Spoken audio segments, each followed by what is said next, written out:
এই ছোট্ট পরিবারে আপনাদের সকলকে আবার স্বাগত জানাচ্ছি। Welcome to simple housewife. আজ তো বুধবার, তার উপরে আবার আজকে নববর্ষ, তাই একটু ছাদে চলে এসেছিলাম আমার গাছগুলোকে দেখতে। দেখুন গাছে কত ফুল ফুটেছে। এই গাছগুলো আমার খুব ভালো লাগে দেখতে।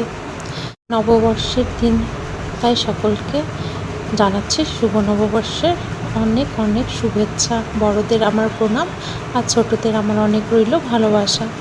তাই সোনাবাবুর খাবার তৈরি করে দিয়ে চলে এলাম স্নান করে পুজো দিতে। নতুন বছরের শুরু, তাই আগে স্নান করিয়ে দিলাম আমার গোপুসোনাদের স্নান করিয়ে তাদের নতুন জামা কাপড় পরিয়ে দিলাম। নতুন বছরের শুরু, তাই আমার গোপুসোনাদেরও তো নতুন জামা কাপড় পরতে দিতেই হবে। তাই ওদের আমি আগে সকাল সকাল স্নান করিয়ে সুন্দর করে সাজিয়ে গুজিয়ে দিলাম। সাথে আমার বাবাকেও স্নান করিয়ে দিলাম।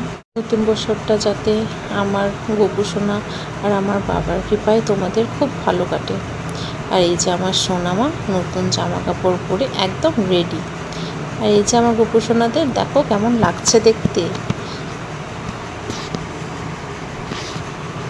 সকলে কিন্তু জানাবে অবশ্যই কমেন্ট বক্সে আমার গোপুসোনাদের কেমন লাগছে দেখতে। সবাই কেমন কাটালে আজকে নববর্ষের দিনটি আমাকে কিন্তু অবশ্যই সবাই জানাবে। পুজো শেষ করে চলে গেলাম রান্নাবান্নার দিকে। আমার রান্নাবান্না তো আধা আমার হাজব্যান্ডই করে রেখেছিল। মোটামুটি মাছটা ধুয়ে রেখেছিল, ভাতটাও হয়ে গেছিলো, করে রেখেছিল।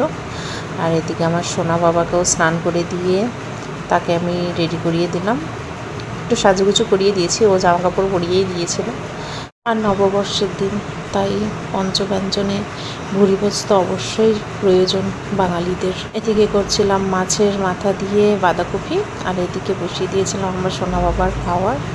তো আজকের আইটেমে ছিল মাছের মাথা দিয়ে বাঁধাকপি, করেছিলাম কাঁঠাল চিংড়ি মানে এঁচোড় চিংড়ি, আর করেছিলাম মাটনের লাল লাল প্রেশার কুকারে ঝোল।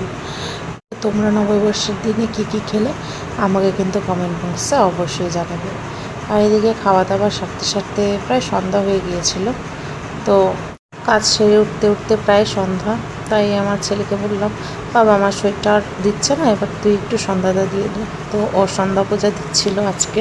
আমি ওকে মোটামুটি সব পরিস্থিতির জন্য অলরেডি রেডি করেই রাখি, ছোটোখাটো রান্নাবান্না যাতে করে খেতে পারে, যাতে মানে আমাদের অসুবিধা হলে ও একটু পুজো পাঠও করতে পারে। তো মোটামুটি ওকে সবটাই শিখিয়ে রেখেছি আমি।